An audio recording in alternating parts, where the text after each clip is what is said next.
Greetings, VLR fans, especially those who like to, well, know an awful lot about their vehicles, especially their tires.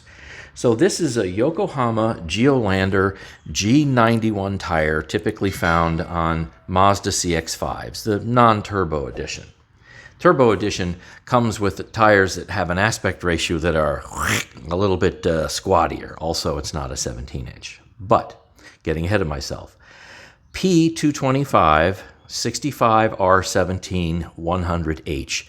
What on earth does all that stuff mean? P's passenger tire, 225, this is going to be in mixed units, 225 millimeters wide. You know, that's from here to way back there. Then you have 65, that's a series, that's the ratio we're going to talk about today.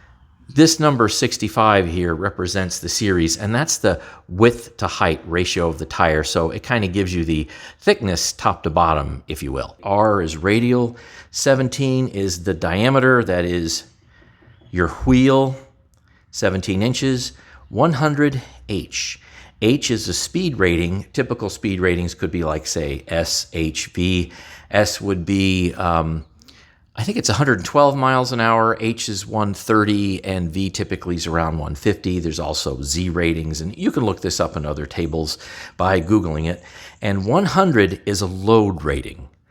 So that I'll have to look around and see here. It's in smaller print, might be down there somewhere, and it'll tell you actually what the load rating is per tire. But I want to show you a cool calculation right now that has to do with figuring out how tall your tire is. And with that information, you know what you can do? You can take that information of your tire height and you can combine it with final drive ratio and also gear ratio.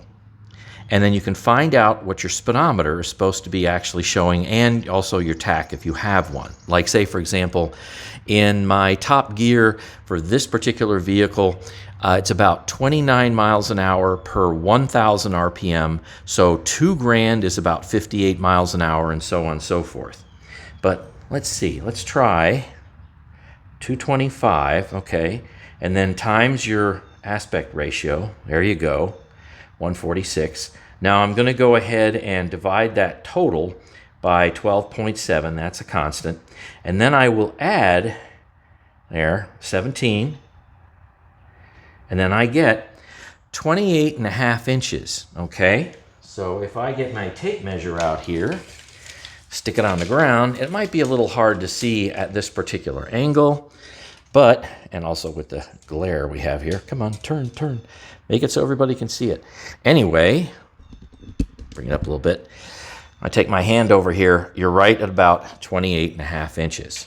So I think that's pretty cool to be able to figure out what total tire height is.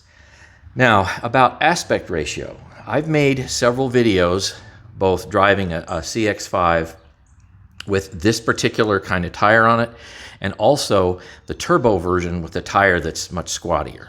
So what I normally look for, me being an older person, is I like a tire that gives me decent handling, gas mileage, but doesn't beat me up on our lousy Ohio roads. So for this particular 65 series, and you can see what this is right here. Let's see how far, how much tire height do we actually have? I'm going to say about 5 inches or so. So that's fairly thick tire height. And what that's going to mean is the tire is going to have a little bit of give on the road, so it should be a softer ride. It also ought to be able to handle a lot more weight, not only your vehicle weight, but also the weight with also people in it. You go and get something with an aspect ratio, instead of 65, say you get something with an aspect ratio of 35 or whatnot, and your tire is like only this high, the handling is going to be fantastic. Gas mileage, because it's probably going to be sticky, is going to be a bit worse, but the ride quality, especially on our terrible Ohio roads, is going to be just dreadful.